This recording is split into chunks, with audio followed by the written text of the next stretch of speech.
We have a generation of kids out here today who don't know the first thing about rejection. They can't get married because they can't get serious with anybody, primarily because they're too thin-skinned. And if someone says one wrong word to them right away, they run away because they don't understand how to have a relationship. Recently, I tried to hire someone as an assistant. When I met him, the person seemed rather enthusiastic.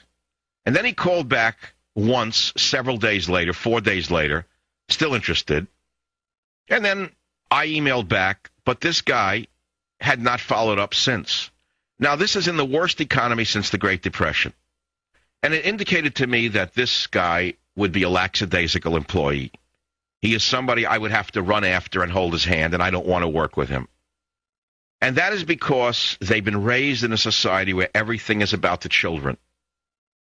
They feel that mommy and daddy will take care of them, that they can always move back in with their parents.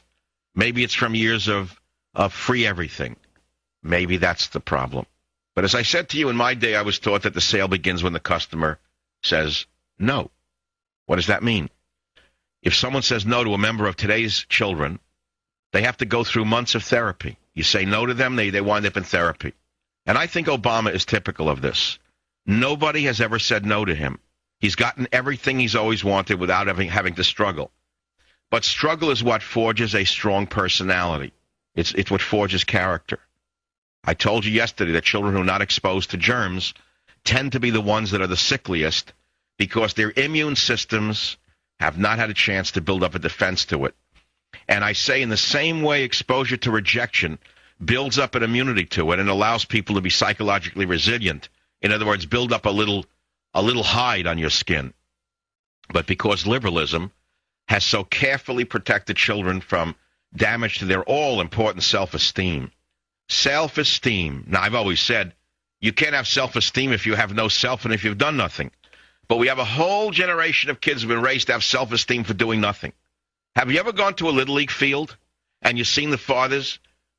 With the littlest kid, the kid swings and misses 5 times in a row in the father. Good job. Whatever the kid does, good job. This emphasis on positive reinforcement.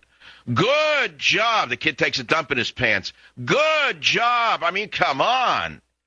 That's not child rearing. That's really not child rearing at all. It's liberalism, and it's not good for the child. The child must learn to really do something before you say good job.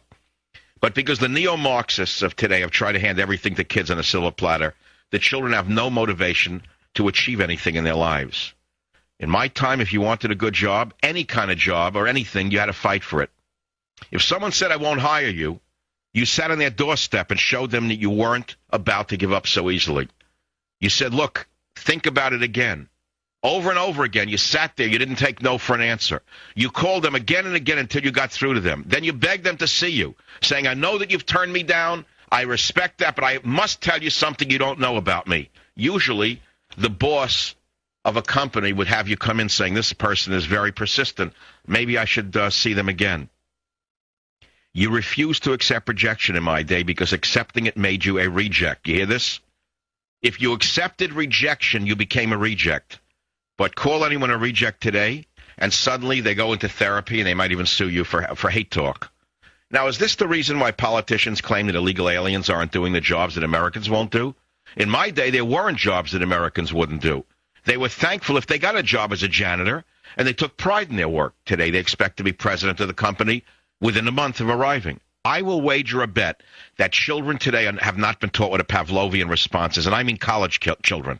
And the reason that the social engineers have not taught children in college what a Pavlovian response is because they have been Pavlovian responsing them from the day they walked into college, making them jump through the hoops of liberalism, communism, socialism, and political correctness, however you want to phrase it. It is all Pavlovian response. You say A, they jump through the hoop. You say C, they jump that way. They say jump, they crawl. It's all Pavlovian response. If I want my dog to do something, I can make him do it without threatening him, without doing anything. All I got to do is say, Teddy, the break is over. I got to go back into the studio. I'm going to close the door. I move the door shut. He comes running to the studio because he doesn't want to be locked out of the studio. Pavlovian response. Our society wants your children to conform to certain thoughts.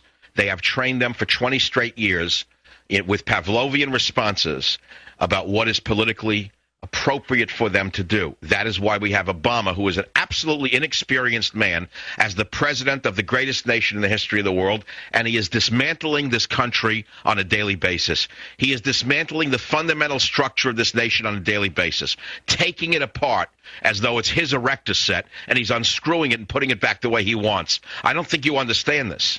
I don't think you understand the danger you are in. Believe me, it's unbelievable to see in only a few months, 4 months, the man is taking down the entire edifice of this nation, taking it apart. Now, I understand that anyone who criticizes Obama is called a fascist and a racist and a thisist and a thatist. They want zero opposition. I'm telling you, we're in grave danger here. While Obama is a wimp when it comes to real dictators, I think he's anything but a wimp when it comes to the internal opposition called the true conservatives. And that's a very important concept for you to grasp. Oh, he's no wimp when it comes to you and I.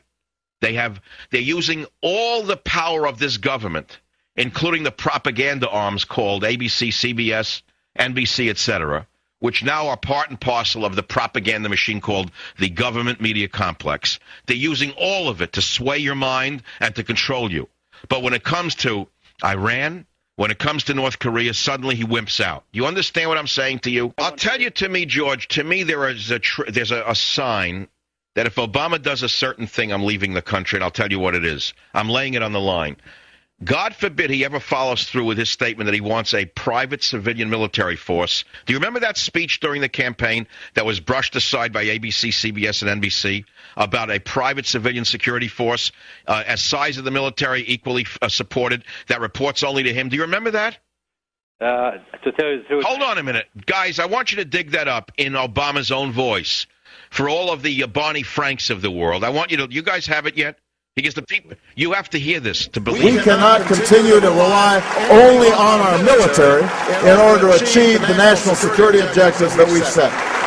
We've got to have a civilian national security force that's just as powerful, just as strong, just as well funded.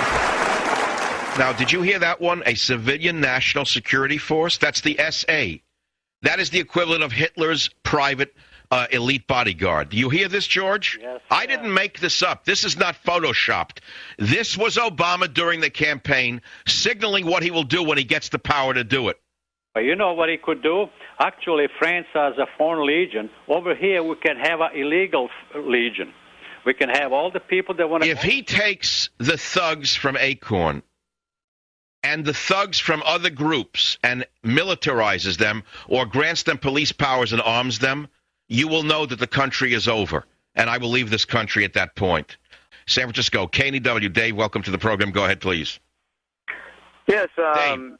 I pretty much feel the same way you do. I've never felt, like our government is more out of control than it is right now, and, honestly, I'm getting a little worried and thinking of leaving the country, too. I just don't know where to go.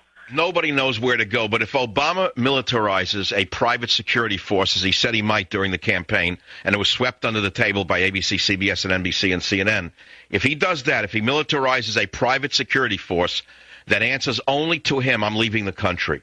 You say, well, where are you going? It certainly won't be England. No, I know the list of places you can't go, but I don't know. I don't know. We're thinking, a lot of people I know are thinking about where to go. I don't know where you can go in this world today. The creeping arms of the octopus of fascism is everywhere. I understand that. And Obama's a little too cozy with the dictatorships on the planet. That's what worries me. Just a little too cozy with them. Doesn't seem to oppose them. He only opposes returning Army veterans, anti-abortion activists. Let's see who else was on the list. We don't know yet. We haven't seen the list yet. They haven't released it. Maybe you're on the list. I suppose anybody who doesn't support the Obama administration is on the domestic terrorist list that Homeland Security put together. We don't know yet. No one has seen the list. It hasn't been released. Study biology. I remember when I was when I first studied fertilization of an egg. You look at the millions of sperm that travel to reach that one ovum that is going to be the recipient of only one spermatozoon. You think about it. It's incredible. And you start to think about yourself. You say, well, what if another sperm had reached the egg, would I be here? I don't know. I can't answer the question, but the answer is no. So it's a miracle that you're even here, that you, your DNA, for example, is a result of that particular aggressive sperm, you want to call it that found the one soft spot, so to speak, in the ovum and penetrated it to fertilize that egg. It's a miracle. The whole thing's a miracle from beginning to end. But there's a bigger story here. The biggest story is millions and millions and millions try to get into that area. They try to reach there. Many millions die on the way. And then only one sperm gets to penetrate that entire gigantic ovule. You say, well, what does that tell you about life? It tells you everything is about competition. Everything is about competition. And that's the lesson here, which is that you got to struggle to achieve anything. And I don't believe that this country can remain great without struggling against oppression.